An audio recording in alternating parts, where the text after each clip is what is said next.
संसार में सबसे बड़ा क्या है? अभिमान और बाहुबल या विश्वास और आस्था? निश्चित रूप से बाहुबल के महत्व को नकारा नहीं जा सकता। मनुष्य अपने बाहुबल से पर्वत को मैदान बना सकता है, सागर सुखा सकता है, मरुस्थल में नदियां बहा सकता है, परंतु बाहुबल को सहारा होता है विश्वास का। यदि मन में विश्वास ना हो तो बाहुबल किसी काम का नहीं। वो कौन सा बल है कि मोर आकाश की ओर ताकते हैं? वो विश्वास ही तो है जिसके कारण वर्षा होती है और दोनों की प्यास बुझती है। परंतु जब आपके बाहुबल का सामना धर्म के विश्वास से होता है तो बाहुबल हार जाता है और जीतता है विश्वास। विजय होती है आस्था की। यदि आप सत्य के मार्ग पर चल रहे हैं और आप अपने इष्ट में आस्था रखते हैं तो किसी भी पापी का बल आपका कुछ नहीं बिगाड़ सकता। कभी सोचा है हमारा जीवन भी उस रेत की घड़ी की भांति है? जो रेत नीचे गिर चुकी है वो हमारा अतीत है, जो अब भी ऊपर है वो हमारा आने वाला भविष्य है, और वर्तमान ये संकुचित स्थल है जहां से धीरे धीरे करके रेत गिर रही है। अर्थात हमारे पास जीने के लिए यही एक क्षण है। उसका उपयोग कैसे करना है ये हम पर निर्भर करता है। जो बीत गया उसका दुख मनाना है या जो भविष्य में होने वाला है उसकी प्रतीक्षा में क्रोध करना है। सब कुछ करने के लिए यही एक क्षण है। प्रसन्न रहना है तो उसके लिए भी यही एक पल है। प्रतीक्षा करते रहोगे तो ये पल भी भूतकाल में बदल जाएगा।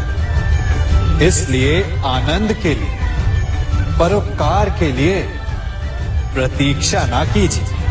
आपके पास जो पल है उनका भरपूर सदुपयोग कीजिए, क्योंकि इस घड़ी को पलटकर आप फिर से समय अवश्य गिन सकते हैं, परंतु अपना बीता हुआ समय आप वापस नहीं लौटा पाएंगे।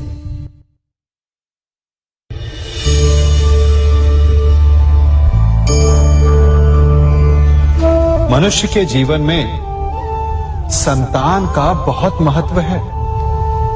उस संतान के लिए वो कितने कष्ट सहता है, उसे पालता है, पोसता है, और यदि यही संतान संताप का कारण बन जाए तो क्या ये उसका दोष है? अधिकतर ये दोष हमारे लालन पालन का होता है। बचपन में बालक के हठ को मानकर हमें आनंद की अनुभूति अवश्य होती है, परंतु धीरे धीरे अपने बालक के हठ को मानकर उसके हठ के दास हो जाते हैं। एक हठी उत्तंड और असंस्कारी संतान उस सूखे वृक्ष के समान होती है कि यदि जिसमें आग लग जाए तो वो सारे वन को भस्म कर डाले। और स्मरण रहे, जब उसमें अग्नि लगती है तो सबसे पहले वो स्वयं के घर को ही भस्म करती है। इसलिए जब आवश्यकता हो तो अपनी संतान के हठ का विरोध करें, उसे रोके, क्योंकि यदि समय रहते ऐसा ना किया गया तो भविष्य में इस समस्या के परिणाम गंभीर हो सकते हैं। प्रतिज्ञा, वचन, ये सब मनुष्य ने समाज को सही दिशा में रखने के लिए बनाए हैं। वो मनुष्य ही क्या जिसके जीवन में नियम ना हो, जिनका वो पालन ना करे। परंतु समय के साथ चलने के लिए नियमों को बदलना भी आवश्यक होता है, क्योंकि ये आज का समय ही तो है जो बीत जाने के पश्चात इतिहास बन जाएगा। यदि आवश्यकता पड़ने पर नियम और प्रतिज्ञा भंग ना की जाए, समय की मांग के अनुरूप अपनी प्रतिक्रिया ना बदली जाए, तो इतिहास हमें कभी क्षमा नहीं करेगा। आवश्यकता पड़ने पर आपकी तोड़ी हुई एक प्रतिज्ञा, एक बंधन कभी कभी पूरे मानव इतिहास को बड़े विनाश से बचा सकता है। इसलिए नियम, प्रतिज्ञा, वचन कुछ नहीं, कुछ है तो केवल समय, जिसके अनुरूप चलने वाला ही सफल हो सकता है। इस बांसुरी को देख रहे हैं आप? इसकी मधुर धुन सुनकर हर कोई मुग्ध हो जाता है, परंतु इसकी उस पीड़ा को कोई नहीं समझ सकता जो इसने बांस से बांसुरी बनने में पाई है। पीड़ा सहकर ही इसमें से सुर निकलते हैं जो मन को शांति देते हैं। इसी प्रकार पत्थर से प्रतिमा को देव रूप बनने में छेनी और हथौड़ी की मार सहनी पड़ती है, तभी उसकी पूजा होती है। बात यह है कि निर्माण के लिए स्वयं के टूटने का विज्ञान बहुत ही आवश्यक है।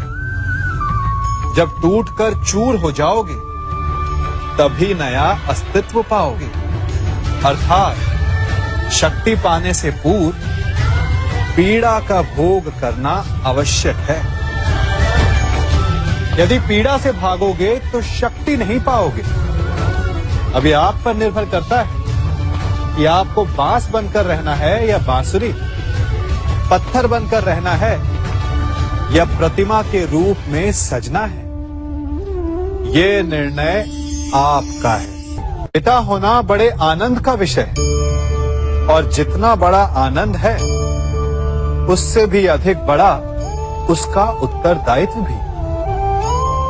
आप में से भी कुछ पिता होंगे, कुछ संतान, और मुझे पूर्ण विश्वास है कि आप लोग भी अपना उत्तरदायित्व अवश्य पूर्ण करते होंगे। हर पिता अपनी संतान के सुख के लिए, उसके उज्जवल भविष्य के लिए रात दिन परिश्रम करता है, धन इकट्ठा करता है, सुविधाएं एकत्रित करता है। आप भी करते होंगे। हर पिता को यही लगता है कि उसने अपनी संतान को सब कुछ दे दिया, परंतु फिर भी संतान प्रसन्न नहीं रहती। यदि आपको विश्वास नहीं तो आप भी स्वयं अपनी ही संतान से पूछ लीजिए। उनको अवश्य कहीं ना कहीं कोई कमी अनुभव होती होगी, और इसका केवल एक ही कारण है, और वो है पिता की भूल। उसे लगता है कि उसने अपनी संतान को सब कुछ दे दिया, परंतु वास्तव में वो उसे सबसे अमूल्य विरासत दे ही नहीं पाता, और वो अमूल्य वस्तु है समय। अपनी संतान को समय दीजिए, उसे समझिए, उसे समझाइए, उसके साथ खेलिए, और जीवन के मैदान में उसे खेलना सिखाइए। उसे संस्कार दीजिए, उसे उसके मार्ग पर चलने दीजिए। मार्ग भटके तो उसे उचित मोड़ भी दिखाइए। विश्वास कीजिए, इससे अधिक कोई अमूल्य वस्तु आप अपनी संतान को नहीं दे सकते। युवा अवस्था भी हमारे जीवन का कितना सुंदर काल होता है ना। बाहु में बल, मन में कुछ बड़ा कर जाने की चाह, आंखों में भविष्य के सुंदर और कोमल सपने।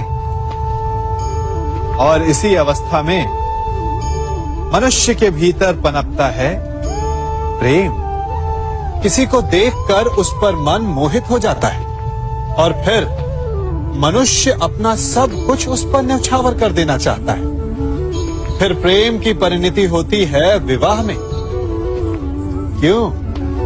सबको अपने खट्टे मीठे संस्मरण स्मरण हुआ है ना, परंतु यहीं से अधिकतर माता पिता और संतान के मध्य विचारों का विरोध प्रारंभ हो जाता है। संतान को लगता है कि उसका चुना जीवन साथी ही उसके लिए उपयुक्त है, और माता पिता को लगता है कि संतान अनजाने में भूल कर रही है। संतान का तर्क होता है कि उसे विवाह किससे करना है, ये उसका अधिकार है, और माता पिता का तर्क ये होता है कि अब भी जीवन साथी चुनने की समझ संतान में है ही नहीं। तो इस अवरोध को काटा कैसे जाए, उचित निर्णय कैसे लिया जाए? इसका एक ही मार्ग है, अपने उत्तरदायित्व का भान और अपनों से बड़ों के मापदंडों का भान। विवाह करने से पूर्व ये जान लेना आवश्यक है कि विवाह केवल अपने प्रेम को पाने का मार्ग नहीं है, अपितु विवाह से जीवन का एक नया द्वार भी खुलता है, और हर नए जीवन के साथ नए उत्तरदायित्व भी होते हैं। और यदि इन उत्तरदायित्वों को समझकर निर्णय लिया जाए तो विश्वास कीजिए, आपका दाम्पत्य जीवन आनंद से भरा रहेगा, और आपको कभी ये पछतावा नहीं होगा कि आपने कोई अनुचित निर्णय लिया।